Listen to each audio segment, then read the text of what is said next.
Hey, my name is Brad Bowman, and I have virtually no credentials at all regarding healthcare provision. I did work for a year back in 1987 in the billing department of a small doctor's office, but the only thing I learned of any value was that it's possible to have both constipation and diarrhea at the same time. But that's a subject for a completely different video. What I lack in medical bona fides, I make up for with 30 plus years of taking subjects that may be hard to discern, distilling them down to a reasonable level and presenting them so an 8th grader can understand. Like, how does one deal with diarrhea and constipation at the same time?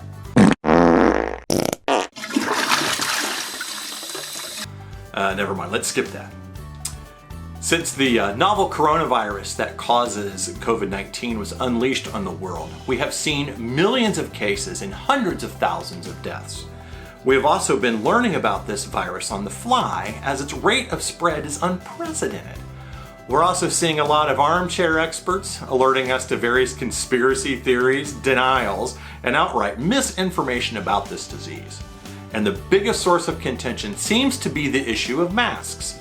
Should we wear them? Why? I already stated I'm no expert in the medical field, but I'm also not an expert auto mechanic, hairstylist, or chef. But I do know and trust a lot of people in these fields. When I shorted out the wiper control of my Mustang, did I try to fix it myself? Well, actually I did, but I shorted it out again and then took it to an actual mechanic who fixed it. When I want an amazing meal of braised rabbit, do I fix it myself or trust an inexperienced friend to cook it? No, I go to a restaurant that has an amazing chef. And let's not even talk about cutting my own hair, that's just not gonna happen. I trust Sports Clips implicitly, and no, this video is not sponsored by Sports Clips. So when I have a health question, I go to trusted sources. Folks like the Mayo Clinic, the United States Air Force School of Aerospace Medicine, Johns Hopkins University, Columbia University, University of Michigan, the Cleveland Clinic, and doctors I know who are dealing with this virus every day. My first action isn't a Facebook search, but when I started seeing posts on Facebook about how the mask doesn't work and how it's just being used as a tool to control the masses, I dove into the trusted scientific studies, the guidelines from the aforementioned institutions, and first-person advice from actual medical professionals. Here's what I found out. The virus that causes COVID-19, can we just call it the virus from here on out? I mean, really. It's tiny. I mean, really small. Think of the smallest thing you know of, and this thing is probably smaller. It's so small that hundreds of the virus can fill the space taken up by a single red blood cell. And we know that masks, even the best ones on the market, have holes in them bigger than the virus. So how does a mask work in preventing the spread of the virus?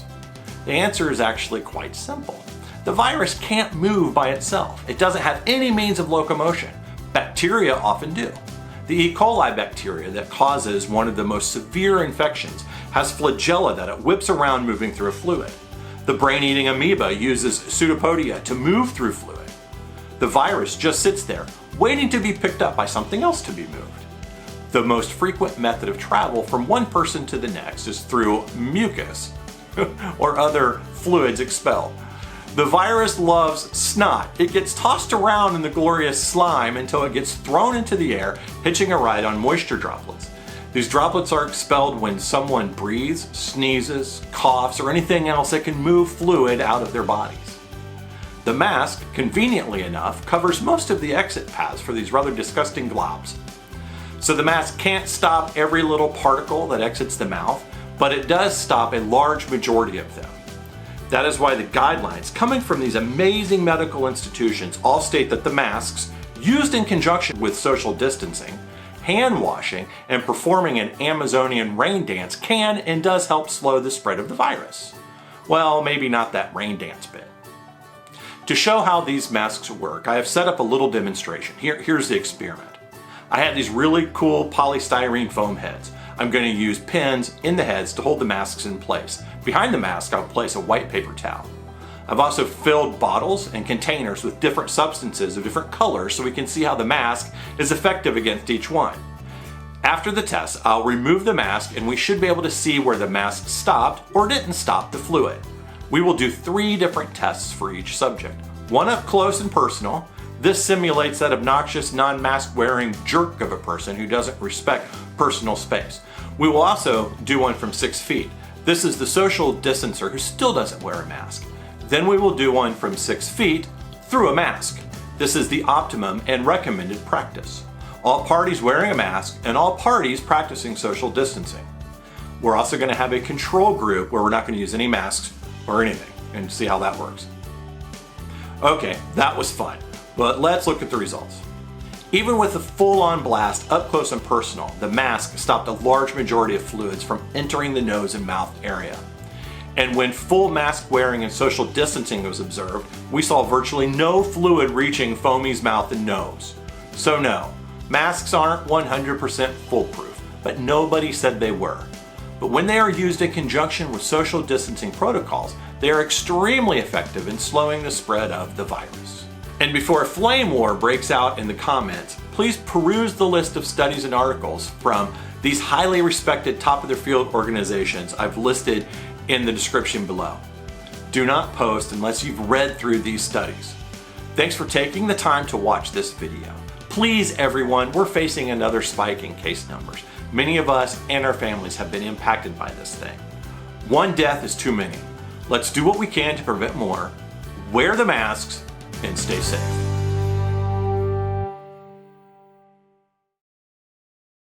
So if a mask will stop spray and will stop other fluids from getting through, let's see if it will stop. Let's see if it'll stop a block of wood. Okay, let's see if it'll stop a block of wood.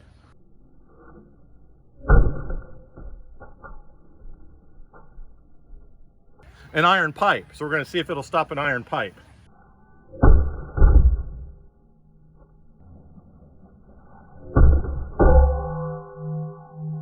You can see where it hit, but there's no tear. So even an iron pipe, it'll stop an iron pipe from being breathed into your sinuses. So it can stop an iron pipe, but can it stop a wrench? So you can dodge a wrench. Because if you can dodge a wrench, you can dodge a ball. Okay, so the wrench hit right around here. It did not get through the mask, so you would have not have breathed in the wrench, but you would have fractured your orbit and maybe your sinuses. But will it stop a BB?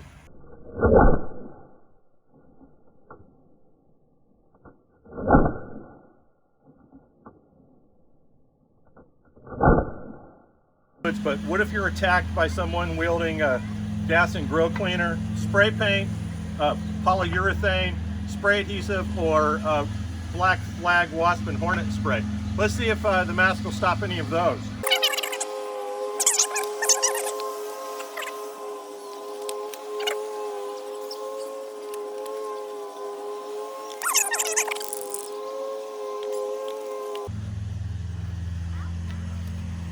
Look at that! It even stopped spray paint.